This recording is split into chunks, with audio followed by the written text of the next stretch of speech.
Bon, et alors Héloïse Goua, ce matin, vous vouliez revenir sur une série animée japonaise qui fête ses 50 ans, figurez-vous, cette année. La première à l'avoir lancée en France est évidemment Dorothée. Ça ne peut être que Goldorak. Ce qui prouve que le prince a trouvé refuge sur la Terre. Nous l'attaquons ? Oui. Utilisez la soucoupe sauvage. À vos ordres. Bon, comme vous l'entendez à la qualité sonore, nous sommes le 3 juillet 1978 sur Antenne 2 dans l'émission Récré à 2. Thomas, Anissa, vous ne vous en souvenez pas, vous n'êtes pas nés, vous n'êtes peut-être même pas un projet. L'épisode Les Frères de l'Espace pose les bases de l'univers de Grendizer, c'est le nom original de Goldorak, c'est le nom japonais. Oui. Okay. Goldorak vient d'arriver en France, c'est l'histoire d'Actarus, un prince exilé qui protège la Terre aux commandes d'un robot devenu mythique. Ce lundi 3 juillet, Dorothée, vous ne le savez pas encore, mais vous lancez un phénomène culturel gigantesque, parce que Goldorak, c'est plus qu'un dessin animé, c'est un choc pour toute une génération.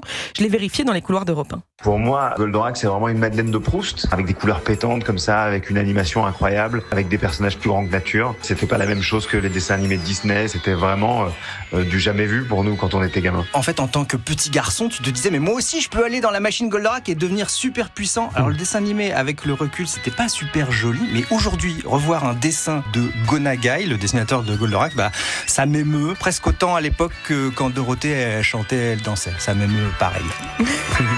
Et pourtant, c'était pas gagné, parce qu'au début de la diffusion, certains parents furieux réclament le retrait de Goldorak. Ils accusent le dessin animé de violence excessive et s'inquiètent du rythme agressif. C'est sûr que ça change des dessins animés Disney, les animés japonais. Vous connaissez la suite, Antenne 2 tient bon, et Goldorak incarne aujourd'hui une nouvelle ère télévisuelle qui marque alors des millions d'enfants. Oui, il faut expliquer qu'à l'époque, il n'y avait pas encore toute l'animation française. Il y avait très peu de dessins animés français, Dorothée, donc on était obligé aussi d'aller chercher ailleurs. Tout à fait. Ouais. Merci Dorothée de ces précisions. Alors, vous avez plusieurs faits étonnants sur Goldorak. Et oui, la France devient l'un des tout premiers pays au monde à importer l'animation japonaise moderne. Et vous savez pourquoi ? Non. Pourquoi ? Parce que ça coûtait 3 francs 6 sous. Quand personne ne connaît encore le génie des animés japonais, les droits de diffusion ne coûtaient presque rien. Je suis allée trouver des chiffres. Là où une production française coûte 30 000 francs la minute, Goldorak ne coûtait que 20 000 francs par épisode. Vous imaginez l'écart. N'empêche qu'Antenne 2 a le nez creux. Personne n'imagine alors le raz-de-marée que va devenir cette série créée par le mangaka Gonagai. D'autant que le succès français est même plus grand qu'au Japon, figurez-vous, pour Goldorak. Parce qu'en France, Goldorak pulvérise les audiences avec votre émission, Dorothée. Et le générique aussi, le générique français, il est devenu culte. Pourtant, c'était pas gagné non plus. Il traverse tout l'univers, aussi vite que la lumière.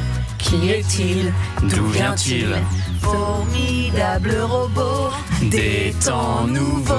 Je suis sûre que vous continuez à la chanter au karaoké. Alors, cette chanson interprétée par Noam, qui a 15 ans à l'époque, sachez qu'elle a été enregistrée en une seule prise, en urgence, quelques jours avant la diffusion. En fait, il fallait remplacer très vite la première version du générique parce que Jacqueline Joubert, donc la directrice de l'unité jeunesse d'Antenne 2, y voyait une connotation raciste. Bref, le jour de l'enregistrement, Noam se presse, il est malade comme un chien, complètement grippé, ça c'est lui qui le raconte. Encore une fois, personne ne parie dessus. Résultat, le 45 tours de Noam est vendu à près de 5 millions d'exemplaires. Et c'est l'un des génériques les plus connus de la télévision française. La preuve, vous la connaissez encore tous par cœur. Je suis sûre que vous la chantez au karaoké. Et il y a eu plein de produits dérivés aussi de Goldorak. Et oui, je vous parlais la semaine dernière de Stranger Things. Et Netflix n'a rien inventé. Comme pour beaucoup de séries cultes, les produits dérivés de Goldorak ont rapporté plus que le dessin animé lui-même. Figurines, vaisseaux, albums Panini, cartables. En France, le merchandising Goldorak a généré des millions de francs. Et ça continue un demi-siècle plus tard, parce que figurez-vous que la semaine dernière à Chartres, un vaisseau de Goldorak est parti aux enchères pour 10 000 euros. Waouh. 10 000 euros. Bon, en même temps, le jouet a des poignées pivotantes qui forment le lance-missile. Oui, file du rond-point. Bien sûr. Merci Héloïse Goua, qu'on retrouve le dimanche à 18h dans La Voix et Livre.